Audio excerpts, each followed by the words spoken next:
What does it mean to be in the present moment? Is there really any such thing as time?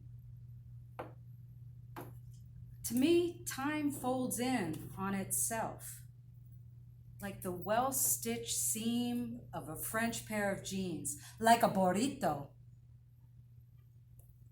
British physicist Julian Barber said there is no such thing as time. In my studies of meditation, this is exactly what we learn about and ultimately teach. That when we're in this state, and it is a state of being, there is no such thing as time. We become timeless.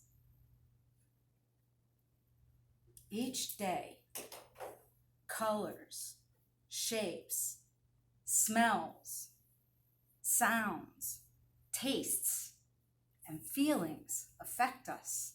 All five senses are enlivened and activated. These can cause a reaction, which can then cause a re-reaction and can trigger a memory in an instant. The strongest trigger is known to be the sense of smell. It affects the limbic brain directly, which is also known as the animal brain or the lizard brain. Memories and emotions can flood in with just a smell. For me, there's a time of year where I start to crave a smell, and I believe that it's because of the memories that it invokes. Living here in the jungles of Florida in the heat, at the end of a super hot, humid summer, I feel the need to fly or drive and get up into the mountains or go further north to the place where I was born in Pennsylvania, where there are trees that let go of their leaves. When I walk through the forest and I smell those wet leaves on a cool morning, when there have been fires and fireplaces the night before, I'm instantly brought back to a time and place where I received my first kiss. He had a face that was round like the moon, cheeks creamy like ripe fruit, speckled with stars. He was a good head taller than me. It's not really that hard to be taller than me. And he was wearing a red flannel shirt. The recess bell had rung, and we busted out of our classroom and ran out across the blacktop parking lot and stopped as the other kids ran by and went on towards the pond to explore. There we were. I looked up at him. He looked down at me. He grabbed me and picked me up and swung me around. My head went back. I was laughing. And then he gently placed me down and planted a big one on my lips. I smiled at him. And then we kissed again. And again. I was the older woman. I was 7.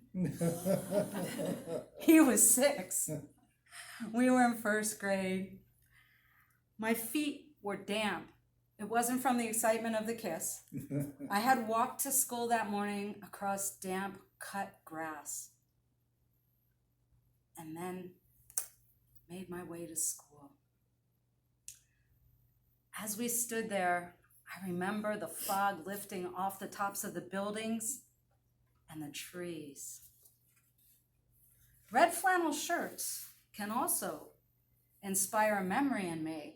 There was a time when I had a stable that I converted into a house, and my contractor always wore red flannel shirts.